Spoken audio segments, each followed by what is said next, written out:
Hello friends, welcome to you my channel. Friends, आज की इस वीडियो में हम जो डिस्कस करेंगे यूजीसी नेट पॉलिटिकल साइंस का प्रीवियस ईयर क्वेश्चन पेपर, जो कि जून 2008 का रहने वाला है। तो अगर आप यूजीसी नेट पॉलिटिकल साइंस की तैयारी कर रहे हैं तो प्रीवियस ईयर क्वेश्चन पेपर आपके लिए बहुत ही इंपॉर्टेंट हो जाते हैं। तो हम इसमें 2008 का क्या है संपूर्ण विश्लेषण करेंगे, कंप्लीट एनालिसिस करेंगे और देखेंगे कि किस टॉपिक से किस टाइप का क्वेश्चन बना है। तो आपने क्या है वीडियो को लास्ट तक देखना है। यहाँ से आने वाले एग्जाम में क्वेश्चन आने के चांसेस है, इस टाइप के क्वेश्चन आपके एग्जाम में पूछे जाएंगे। तो आपने क्या है वीडियो को लास्ट तक देखना है और अच्छे से एनालिसिस करना है किस टॉपिक से कैसे क्वेश्चन बनता है। तो चलिए शुरू करते हैं। इसका फर्स्ट जो क्वेश्चन है वो है, महाभारत का कौन सा भाग शासन के सिद्धांत से संबंधित है? तो ए ऑप्शन है आदि पर्व, बी है सभा पर्व, सी है युद्ध पर्व और डी है शांति पर्व। तो ए का जो राइट आंसर है वो है डी, शांति पर्व। क्वेश्चन नंबर 2 है, अरस्तु अपने किस विचार के कारण राजनीतिक विज्ञान के पिता कहलाते हैं? तो इसका जो राइट आंसर है वो है क्रांति, ए। ठीक है, तो अरस्तु से एक तो आपने उनके जो शासन व्यवस्था का उन्होंने वर्गीकरण किया था। ठीक है, प्रकार बताए थे 6 प्रकार, जिसमें कि 3 अच्छी शासन प्रणाली होती है और 3 इसके क्या है निकृष्ट रूप होते हैं। वहाँ से क्वेश्चन बनता है। ठीक है, नागरिकता से क्वेश्चन बनता है। दास प्रथा को वो प्राकृतिक मानते थे और उचित भी मानते थे। तो अरस्तु से आपने इतने क्वेश्चन तैयार करने हैं और उनकी जो बुक्स है वो भी आपने अच्छे से पढ़ लेनी है। तो 2 का राइट आंसर है ए। क्वेश्चन नंबर 3 है, किसने यह सिद्धांत प्रतिपादित किया कि राजनीतिक शासक को गैर नैतिक होना चाहिए? तो फ्रेंड्स, इसका जो राइट आंसर है वो है ए, मैकियावेली। वो क्यों ऐसा बोलते हैं कि शासक को गैर नैतिक कार्य भी करने चाहिए या होना चाहिए? क्योंकि जब आप मैकियावेली को पढ़ेंगे तो वो ह्यूमन नेचर के बारे में बोलते हैं कि मनुष्य का जो स्वभाव है वो क्या है स्वार्थी होता है, अपने हित की बात करता है। ठीक है, तो इसलिए वो बोलता है कि शासक को क्या है यदि ज़रूरत पड़े तो अनैतिक कार्य भी करने पड़ सकते हैं। तो ए इसका राइट आंसर है। और मैकियावेली से एक तो वो प्रजातंत्र को राजतंत्र को अच्छा शासन मानते हैं, लेकिन सबसे बेस्ट जो शासन प्रणाली है वो बोलते हैं गणतंत्र क्या है सबसे अच्छी शासन प्रणाली है। जैसे अगर हम अरस्तु की बात करें तो अरस्तु क्या है पॉलिटी को अच्छी शासन प्रणाली मानते हैं, सबसे अच्छी शासन प्रणाली। तो ये भी कई बारी क्वेश्चन आया है, तो ये भी आपने ध्यान रखना है। क्वेश्चन नंबर 4 है, राजनीतिक दायित्वों का सिद्धांत किस के द्वारा प्रतिपादित किया गया है? तो पॉलिटिकल जो ऑब्लिगेशन की बात करते हैं, ये टी.एच. ग्रीन की बुक भी है। ठीक है,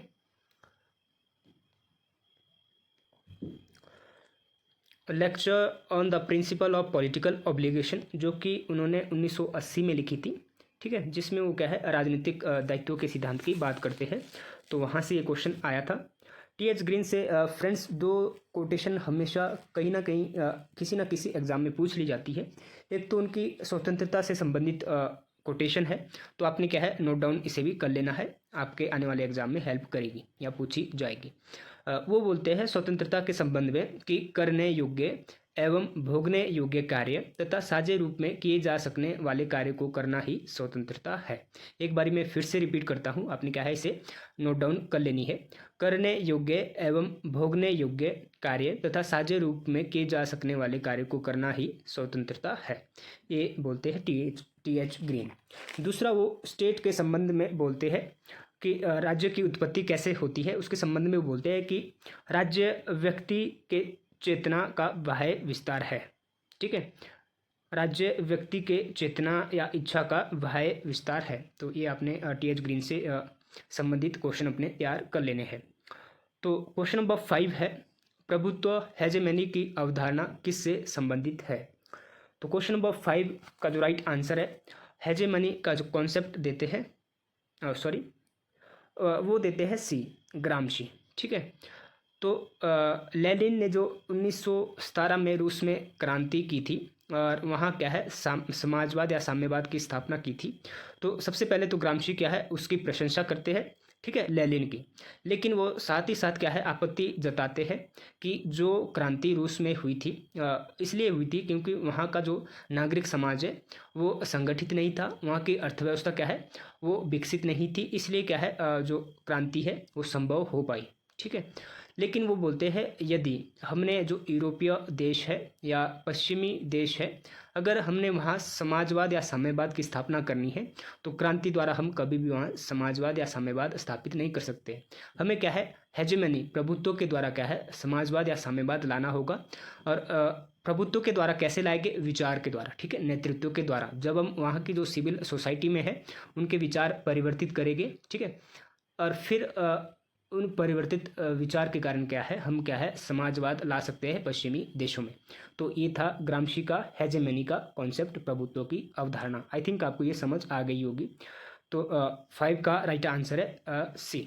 ठीक है, माओ से अक्सर क्वेश्चन पूछते हैं। एक तो उनकी निरंतर क्रांति की बात करते हैं माओ। ठीक है, और न्यू डेमोक्रेसी की भी बात करते हैं। ठीक है, उनकी बहुत ही फेमस बुक है। और सांस्कृतिक क्रांति। ठीक है, 100 फ्लावर्स आर ब्लूम, सैकड़ों फूल खिलने दो, लंबी छलांग का सिद्धांत। तो ये आपने माओ से तैयार कर लेने हैं। कार्ल मार्क्स से तो हमेशा एक तो बुक से क्वेश्चन पूछेंगे।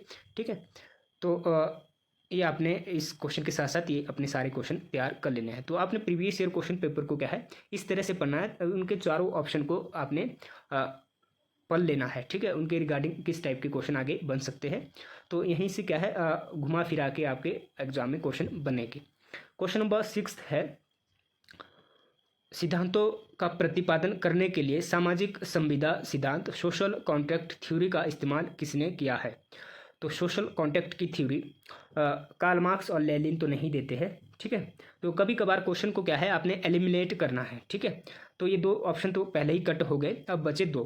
तो जॉन रॉल्स अब बिल्कुल सोशल कॉन्ट्रैक्ट की बात करता है, सामाजिक समझौते के द्वारा वो बोलता है कि जो अज्ञानता के पर्दे का जो सिद्धांत देता है, जिसमें वो बोलता है कि व्यक्ति क्या है अपनी जो वास्तविक स्थिति है उसकी जो महत्व है सोसाइटी में, ठीक है, हैसियत है, ओहदा है, पद है, वो क्या है भूल कर क्या है समझौता करेगा।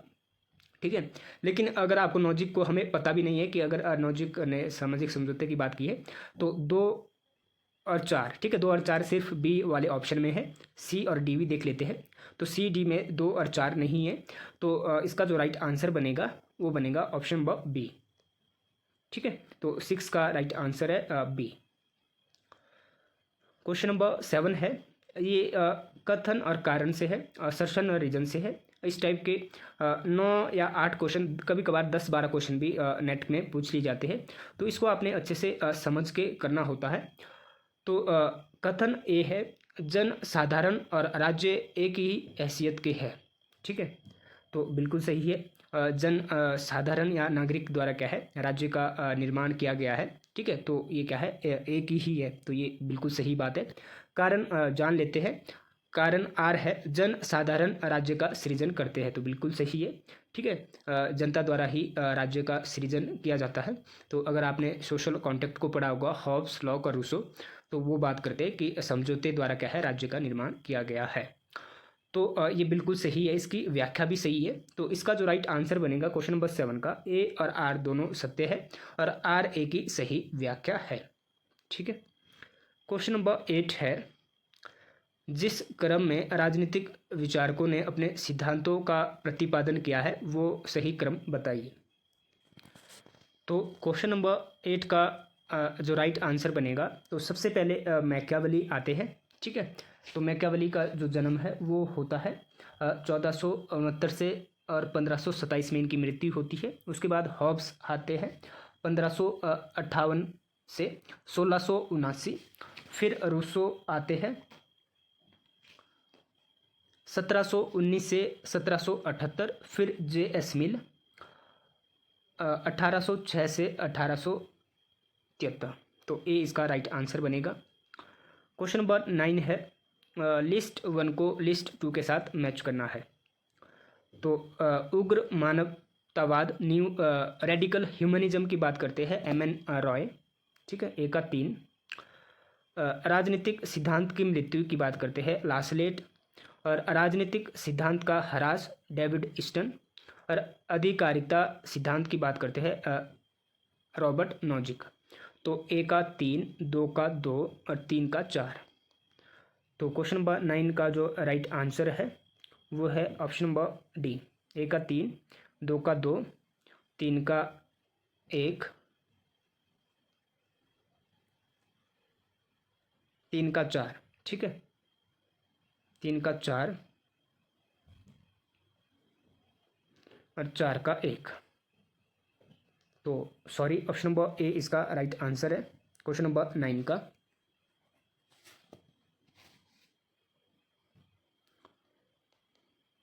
क्वेश्चन नंबर 10 है,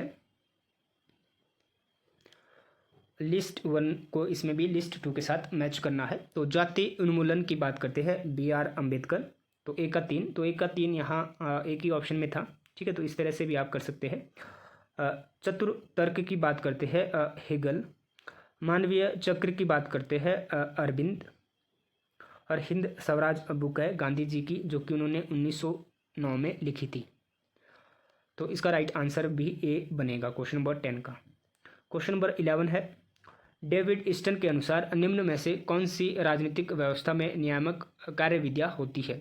तो डेविड ईस्टन ने क्या है, सिस्टम अप्रोच दी है कंपैरेटिव पॉलिटिक्स में।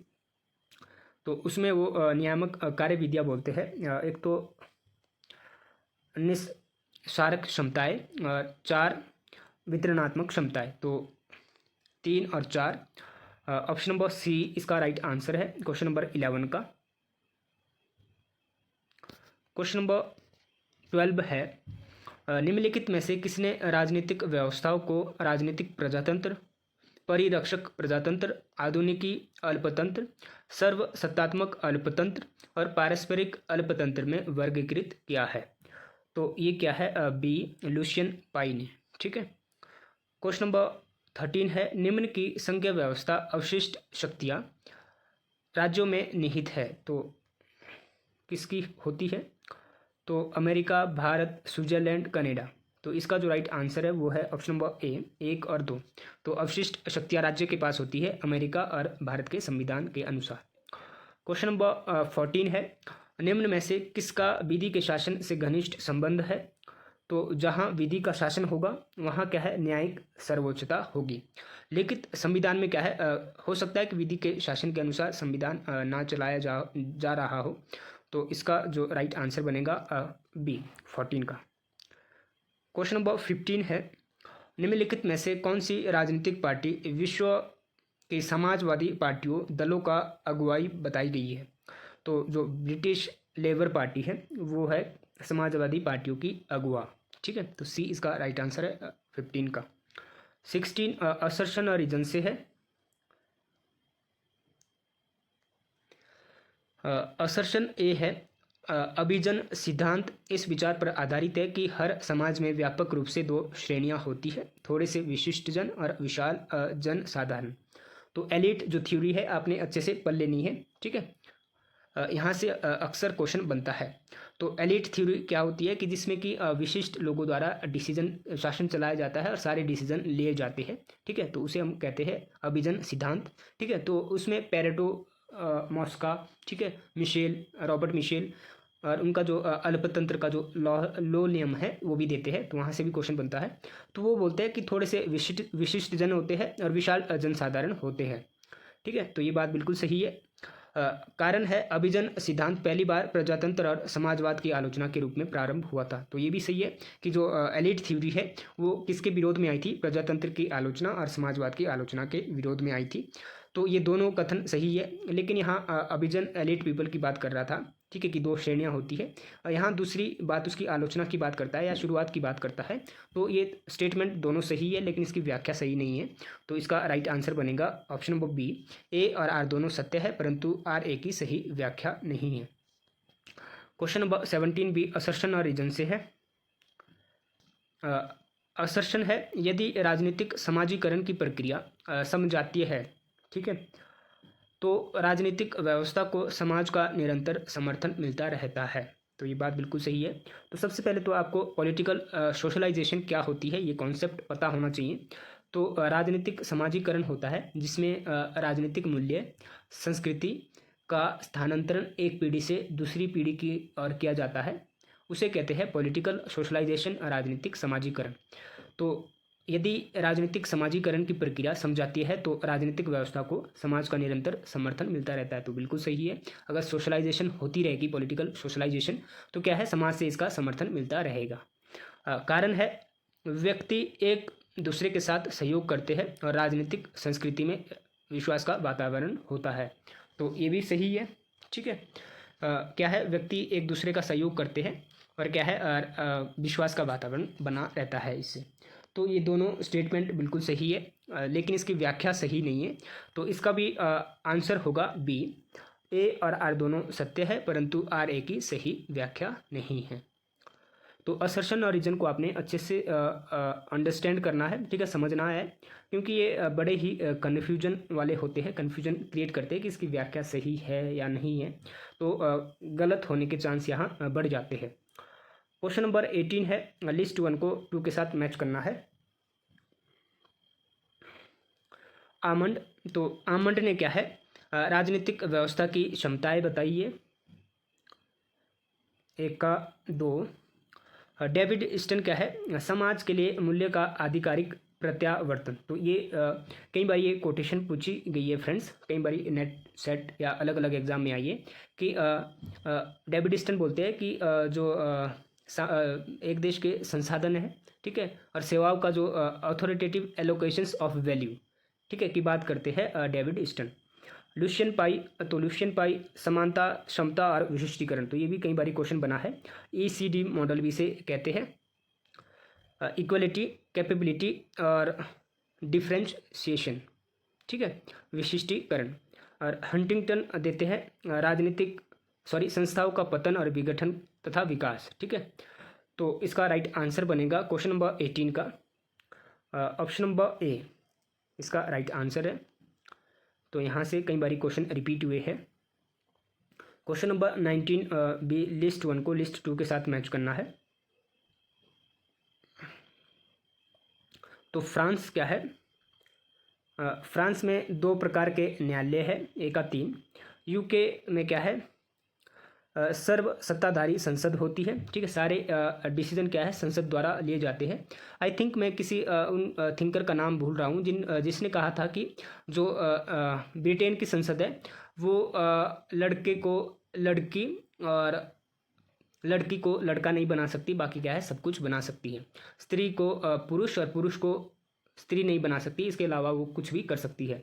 तो क्या वहाँ की जो संसद है वो क्या है, सर्व सत्ताधारी संसद है।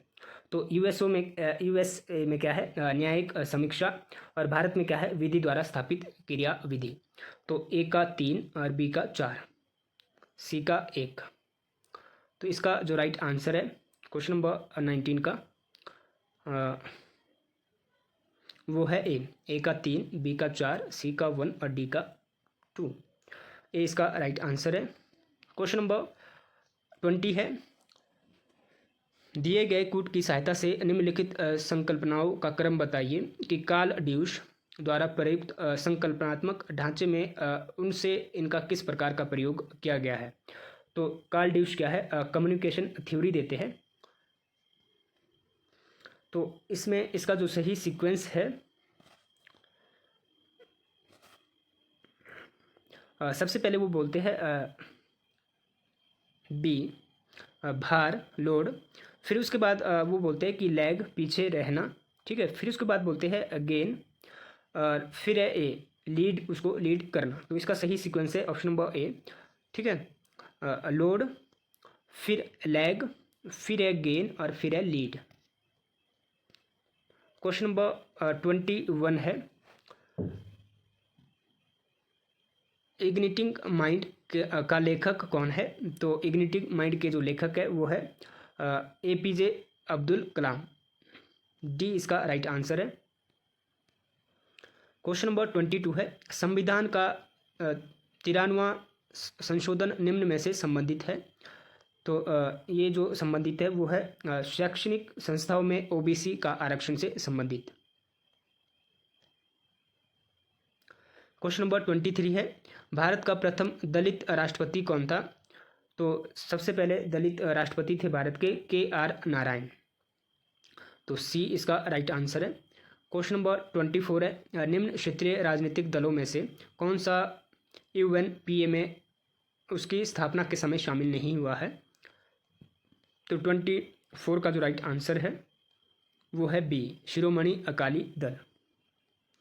क्वेश्चन नंबर 25 है, निम्नलिखित में से कौन सा प्रधानमंत्री लोकसभा का सदस्य नहीं था?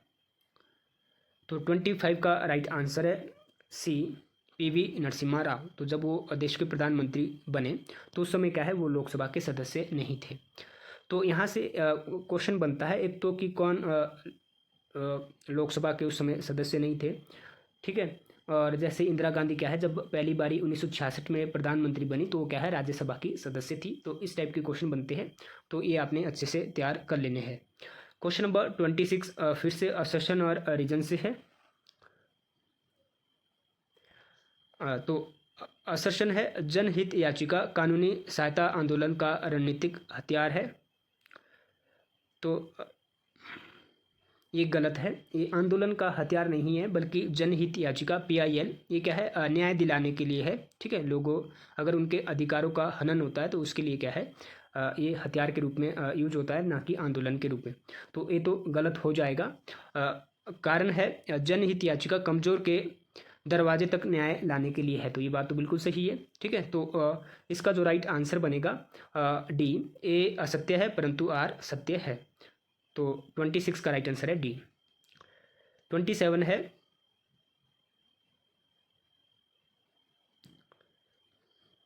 असर्शन रीजन, मौलिक अधिकारों का उद्देश्य समतावादी समाज सृजित करना है। तो बिल्कुल सही है।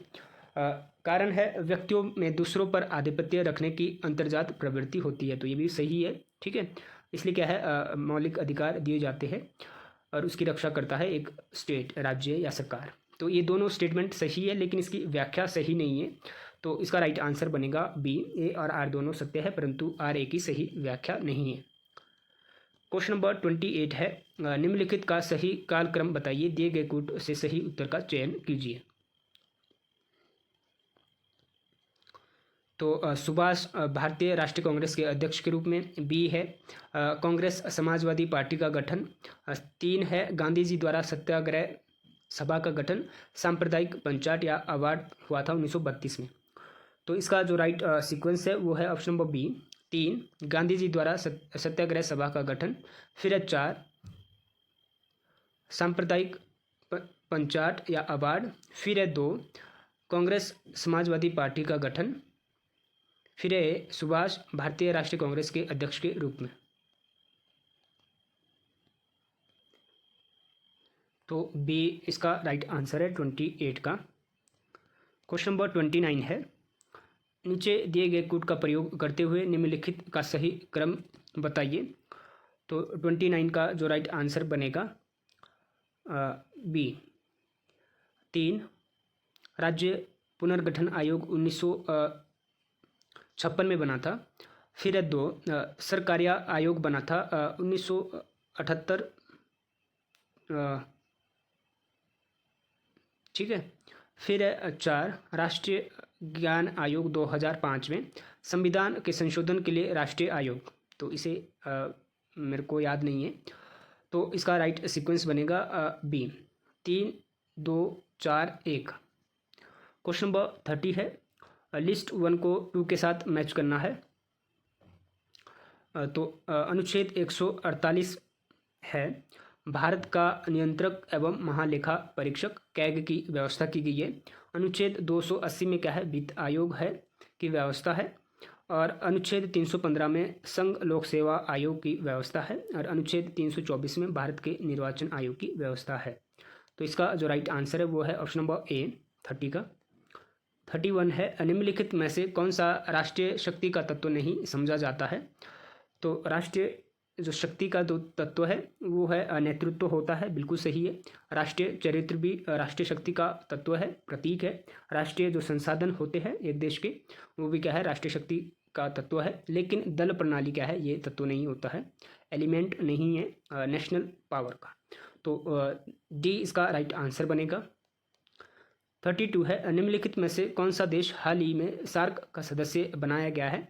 तो सार्क का सबसे अंतिम सदस्य बनाया गया था अफगानिस्तान को 2007 में। भारत ने इसकी सिफारिश की थी। टोटल मेंबर अब कितने हैं? 8 है। 33 है, इनमें से कौन से यूरोपियन यूनियन का हिस्सा नहीं है? तो यूरोपियन यूनियन की जो स्थापना होती है 1992 में क्या है, उससे पहले अलग अलग फेजेज में होती है। जैसे 1952 में 57 में क्या है, पेरिस की क्रांति, पेरिस एग्रीमेंट होता है, फिर रोम एग्रीमेंट होता है, ठीक है, फिर मॉस्ट्रिस की संधि होती है 1992 में, जहाँ से क्या है, जो यूरोपियन समुदाय था पहले, उसका नाम बदलकर यूरोपियन आयोग रखा गया था। तो यहाँ से हमेशा क्वेश्चन बनते हैं यूरोपियन यूनियन से। तो उसके 6 अंग है, तो उसमें से पूछे गए थे कि जो नहीं है, तो यूरोपियन आयोग ये है, यूरोपियन संसद भी होती है, यूरोपियन सेंट्रल बैंक, फिर है यूरोपियन मंत्रिपरिषद, यूरोपियन परिषद और यूरोपियन न्यायालय। तो ये 6 अंग है। तो इसमें से जो नहीं है वो है बी, यूरोपियन प्रादेशिक आयोग। तो बी इसका राइट आंसर है क्वेश्चन नंबर 33 का। 34 है, अमेरिकन फॉरेन पॉलिसी 3 ऐसे का लेखक है। तो 34 का जो राइट आंसर है वो है सी, हेनरी किसिंजर। 35 है, अंतर्राष्ट्रीय शांति और सुरक्षा का संवर्धन किसके संविधान में प्रतिष्ठापित किया गया है? तो भारतीय जो संविधान है आर्टिकल 51A, तो वो बात करता है भारत के संविधान की अंतर्राष्ट्रीय शांति और सुरक्षा का संवर्धन की। तो 3 इसका राइट आंसर है सी। 36 है, असर्शन और रीजन से। तो सोवियत यूनियन के पतन के बाद यूएसए एकमात्र महाशक्ति के रूप में उभरा। बिल्कुल सही है। जब सोवियत संघ का पतन हुआ 1991 में, 91 में, तो उसके बाद क्या है, अमेरिका एकमात्र शक्ति रह गई, या आप कह सकते हैं कि क्या है, पूंजीवाद की विजय हुई समाजवाद के विरुद्ध। कारण है भूमंडलीकरण अंतर्राष्ट्रीय आर्थिक व्यवस्था की प्रवृत्ति के रूप में स्थिर है। तो बिल्कुल सही है। उसके बाद क्या है, भूमंडलीय जो करण है वो हुआ है, और अंतर्राष्ट्रीय आर्थिक व्यवस्था के रूप में क्या है, वो स्थिर है। तो ये दोनों स्टेटमेंट सही है, लेकिन इसकी व्याख्या नहीं है। तो इसका जो राइट आंसर बनेगा बी, ए और आर दोनों सत्य है, आर ए की सही व्याख्या नहीं है। 37 बी, असर्शन और रीजन से है। तो असर्शन है, विश्व की बदलती हुई स्थिति में गुट निरपेक्षता अपने प्रासंगिक रूप में प्रासंगिक नहीं है। तो बिल्कुल सही है। जब शीत युद्ध चल रहा था तो उस समय तो लग रहा था कि जो गुट निरपेक्ष आंदोलन है वो क्या है, उसकी प्रासंगिकता है, महत्व है। लेकिन जैसे ही वो 2 गुट 1990 में क्या है, यूएसएसआर या सोवियत संघ का पतन होता, तो गुट तो नहीं रहे फिर, ठीक है, एक ही गुट बचा। तो फिर उसके बाद क्या है, देखा गया कि जो गुट निरपेक्षता की प्रासंगिकता वो कम हुई। कारण है भारत को उभरती आर्थिक शक्ति समझा जा सकता है। तो बिल्कुल सही है, भारत क्या है, उभरती हुई आर्थिक शक्ति है।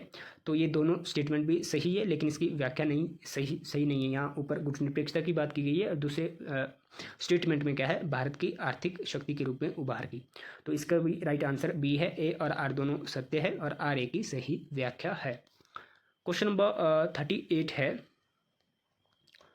हवाना में कांग्रेस शिखर सम्मेलन। तो ये क्या है, जो नॉन अलाइनमेंट मूवमेंट के जो शिखर सम्मेलन हुए थे, तो यहाँ से क्वेश्चन बना था। तो एक तो आपने सार्क, नाम, आसियान के जो शिखर सम्मेलन है मोस्टली जो भारत में हुए थे, ठीक है, वो आपने याद रखने हैं। यहाँ से क्वेश्चन बनता है, यहाँ आपको फंसा सकते हैं। तो 38 का जो राइट आंसर है वो है हवाना में नाम शिखर सम्मेलन हुआ था 2006 में। तो ए का 4, आगरा शिखर सम्मेलन हुआ था 3 2001 में।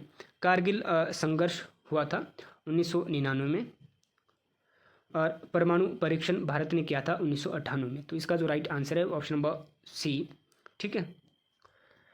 39 है, सूची ए को 2 के साथ मिलान करना है। तो भारत अमेरिका परमाणु सहयोग समझौता हुआ था 2005 में, लेकिन इसे लागू 2007 में किया जाता है, ठीक है। फिर भारतीय संसद पर आतंकवादी हमला हुआ था 2001 में। वाजपेयी की बस कूटनीति 1999 में उन्होंने की थी। सार्क की स्थापना होती है 8 अगस्त 1985 को, ठीक है। तो ए इसका राइट आंसर है 39 का। 40 है निम्नलिखित घटनाओं का सही कालक्रमिक क्रम बताइए। तो राष्ट्र संघ का निर्माण 1945 में हुआ था। प्रथम विश्व युद्ध हुआ था 1914 में और 18 में समाप्त हुआ था, 1819 में। बांग्लादेश का जन्म हुआ था 1972 में और यूएसएसआर का विघटन हुआ था 1990 में। तो सबसे पहले क्या है, यूएसएसआर का विघटन हुआ था लास्ट में। तो सबसे पहले प्रथम विश्व युद्ध होता है, ठीक है, तो यहाँ 2 में है। फिर उसके बाद होता है राष्ट्र संघ का निर्माण 1945 में, ठीक है। उसके बाद 72 में क्या है, बांग्लादेश आज़ाद होता है और फिर होता है यूएसएसआर का विघटन। तो सी इसका राइट आंसर है 40 का। 41 है नव सार्वजनिक लोक प्रशासन न्यू पब्लिक एडमिनिस्ट्रेशन का उद्गमन पहल किससे संबंधित थी। तो जो न्यू पब्लिक एडमिनिस्ट्रेशन की पहल किसके द्वारा की गई थी, तो वो की गई थी मुनरो ब्रुक सम्मेलन जो कि 1968 में हुआ था। उसके द्वारा क्या है, जो पब्लिक एडमिनिस्ट्रेशन है उसको क्या है, न्यू पब्लिक एडमिनिस्ट्रेशन में उसकी पहल की गई थी, जिसमें कि इसका जो एरिया है वो व्यापक रूप से इसमें क्या है, रिसर्च होने लगी। तो यहाँ से क्वेश्चन बनता है मुनरो ब्रुक सम्मेलन से। तो फर्स्ट हुई थी 1968 में और सेकंड कॉन्फ्रेंस हुई थी 1988 में, ठीक है, और थर्ड हुई थी 2008 में। तो ये आपने इसकी कॉन्फ्रेंस भी याद रखनी है। क्वेश्चन नंबर 42 है इनमें से कौन सा जिला देश का प्रकार्य नहीं है। तो तकावी ऋणों की वसूली करना, तो बिल्कुल सही। भूमि अभिलेख का अनुसरण करना, ये भी सही है। न्याय पंचायतों के निर्णय के अवरुद्ध अपील की सुनवाई करना, राजस्व वसूल करना, ये क्या है, जिलाधीश का कार्य नहीं है। तो डी इसका राइट आंसर है 42 का। 43 है किन राज्यों ने 1959 में सर्वप्रथम पंचायती राज को क्रियान्वित किया था। तो सबसे पहले क्या है, राजस्थान में 2 अक्टूबर महात्मा गांधी के जन्म दिवस पर 1959 को शुरुआत की थी, तो लागू हुई थी राजस्थान द्वारा। उसके बाद क्या है, आंध्र प्रदेश। तो ए इसका राइट आंसर है 43 का। 44 असर्शन और रीजन से है। असर्शन है लोक प्रशासन निजी प्रशासन की तुलना में ज़्यादा विस्तृत है, तो बिल्कुल सही, ठीक है। तो लोक प्रशासन क्या है, पब्लिक एडमिनिस्ट्रेशन क्या है, जो प्राइवेट एडमिनिस्ट्रेशन है उससे व्यापक है। लोक प्रशासन निजी प्रशासन का नियमन करता है, तो नहीं, क्या है, जो निजी प्रशासन उसको लोक प्रशासन थोड़ी ना फॉलो करता है, तो ये तो गलत हो जाएगा। तो ए सही है और जो आर है वो गलत है। तो इसका राइट आंसर बनेगा 44 का। ए सत्य है और आर असत्य है। 45 है असर्शन और रीजन से। असर्शन है पदोन्नति निष्पादन मूल्यांकन के आधार पर करना चाहिए, बिल्कुल सही। जो पदोन्नति होती है यानी कि जो जब अपग्रेडिंग होती है, ठीक है, जैसे सी क्लास से बी में आना, फिर बी से ए, ठीक है, तो वो क्या है, मूल्यांकन क्या है, निष्पादन होना चाहिए, ट्रांसपेरेंट तरीके से होना चाहिए, मेरिट के आधार पर होना चाहिए। ये बात बिल्कुल सही है। कारण है योग्य लोक सेवकों की क्षमताओं और विशेषताओं को पहचानने की ज़रूरत है, तो बिल्कुल सही है। तो ये दोनों स्टेटमेंट सही है। तो इसका जो लेकिन इसकी एक्सप्लेनेशन सही नहीं है, तो इसका जो राइट आंसर है बी 45 का। ए और आर दोनों सही है, परंतु आर ए की सही व्याख्या नहीं है। 46 है लिस्ट 1 को लिस्ट 2 के साथ मैच करना है। तो प्राक्कलन समिति का काम है व्यय में किफ़ायत के लिए सुझाव देना, ठीक है। लोक लेखा समिति का काम है नियोजित लेखा की परीक्षा करना। और अधीनस्थ विधान समिति का जो काम है वो है विधान मंडल द्वारा पारित कानून के अंतर्गत कार्यकारी विभागों द्वारा बनाए गए नियमों की परीक्षा करना। और सार्वजनिक उपक्रमों से संबंधित समिति है सार्वजनिक क्षेत्र के उपक्रमों के कार्यकरण की समीक्षा करना। तो बी इसका राइट आंसर है क्वेश्चन नंबर 46 का, ठीक है। 47 है निम्नलिखित आवश्यकताओं के पदानुक्रम पर गौर करें। तो ये क्या है, अब्राहम मैस्लो की जो नीड थ्योरी है, आवश्यकता का जो सिद्धांत है, वहाँ से क्वेश्चन पूछा गया है। तो उसमें वो बोलते हैं कि सबसे पहले जो आवश्यकता होती है मनुष्य की, वो होती है शारीरिक आवश्यकता, जिसमें रोटी, कपड़ा और मकान की ज़रूरत होती है एक मनुष्य को। उसके बाद वो बोलता है कि उसके बाद क्या है, सुरक्षा की आवश्यकता उसे महसूस होती है कि जो उसकी संपत्ति उसने अर्जित की है उसकी सुरक्षा हो, ठीक है, और उसके जीवन की सुरक्षा हो।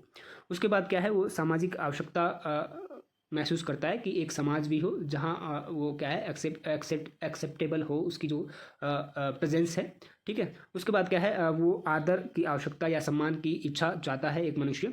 और लास्ट जो है पांचवी, स्व प्रत्यक्षीकरण की आवश्यकता, यानी कि आत्मन की आवश्यकता, ठीक है। तो 5 नीड थ्योरी में वो 5 आवश्यकता बोलता है मनुष्य की। फिर वो बोलता है कि ये क्या है, इसका जो सीक्वेंस है वो अलग अलग मनुष्य के लिए अलग अलग रहता है। तो पांचवी आत्मसिद्धि है, ठीक है, मुझे शब्द याद नहीं आ रहा था, आत्मसिद्धि, स्व प्रत्यक्षीकरण की आवश्यकता। तो इसका जो सही सीक्वेंस बनेगा बी, 5, 1, 3, 2 और 4, 48 है। निम्नलिखित प्रकार के प्रशिक्षण में से कौन सा जन सेवा में भावी नव भर्ती के लिए व्यक्तियों को तैयार करता है? तो 48 का जो राइट आंसर है वो है भर्ती पूर्व परीक्षण, बी इसका राइट आंसर है। क्वेश्चन नंबर 49 है, मैकाले ने निम्नलिखित परीक्षणों में से किसका समर्थन किया है? तो वो बोलता है लिखित परीक्षा, शिक्षा और अनुभव का मूल्यांकन, निष्पादन का प्रदर्शन। तो डी, उपरोक्त में से किसी भी प्रकार के परीक्षणों की वो बात नहीं करता है या समर्थन नहीं करता है। तो 49 का राइट आंसर है डी। 50 आज के वीडियो का लास्ट क्वेश्चन है, ठीक है। नीचे कुछ प्रकार्य दिए गए हैं, तो समय समय पर राष्ट्रीय योजना की चलाना की समीक्षा करना। बी है सामाजिक और आर्थिक नीति के महत्वपूर्ण प्रश्नों पर विचार करना। सी है राष्ट्रीय योजना में निर्धारित उद्देश्य और लक्ष्यों की प्राप्ति के लिए उपाय की सिफारिश करना। तो उपरोक्त प्रकार्य निम्न के द्वारा निष्पादन किए जाते हैं। तो ये जो कार्य यहाँ बताए गए हैं वो किन संस्था द्वारा किए जाते हैं? तो ये किए जाते हैं राष्ट्रीय विकास परिषद द्वारा, ठीक है। तो 50 का जो राइट आंसर था वो है सी। तो फ्रेंड्स, ये हमने प्रीवियस ईयर क्वेश्चन पेपर देखा नेट का, जो कि 2008 का था, जून 2008 का। तो यहाँ से कई क्वेश्चन क्या है आपके आने वाले एग्जाम में बनेंगे, ठीक है। तो आपने क्या है इसको अच्छे से एनालिसिस किया होगा इसका, और देखा होगा कि किस यूनिट से या किस टॉपिक से किस टाइप का क्वेश्चन बना है, ठीक है। तो कंपैरेटिव पॉलिटिक्स से बहुत सारे यहाँ क्वेश्चन पूछे गए थे, ठीक है, जैसे ECD मॉडल। तो हर एक यूनिट में से यहाँ क्वेश्चन पूछा गया था। तो आपने क्या है प्रीवियस ईयर क्वेश्चन पेपर को अच्छे से पढ़ना है। और अगर आपने 19, 20, 21, 22, 23, 24 के जो प्रीवियस ईयर क्वेश्चन पेपर की वीडियो देखनी है तो उसकी वीडियो मैं ऑलरेडी बना चुका हूँ। तो आप क्या है मेरे यूट्यूब चैनल की प्लेलिस्ट में जाए, ठीक है, वहाँ से क्या है वो प्रीवियस ईयर क्वेश्चन पेपर की वीडियो आप देख सकते हैं, जो कि आपके आने वाले एग्जाम में बहुत ही हेल्प करेगा। तो वीडियो अच्छी लगी है तो लाइक करें, शेयर करें अपने फ्रेंड के साथ जो भी UGC नेट पॉलिटिकल साइंस की प्रिपरेशन कर रहा है, और चैनल को सब्सक्राइब करें। Thank you, thanks for watching.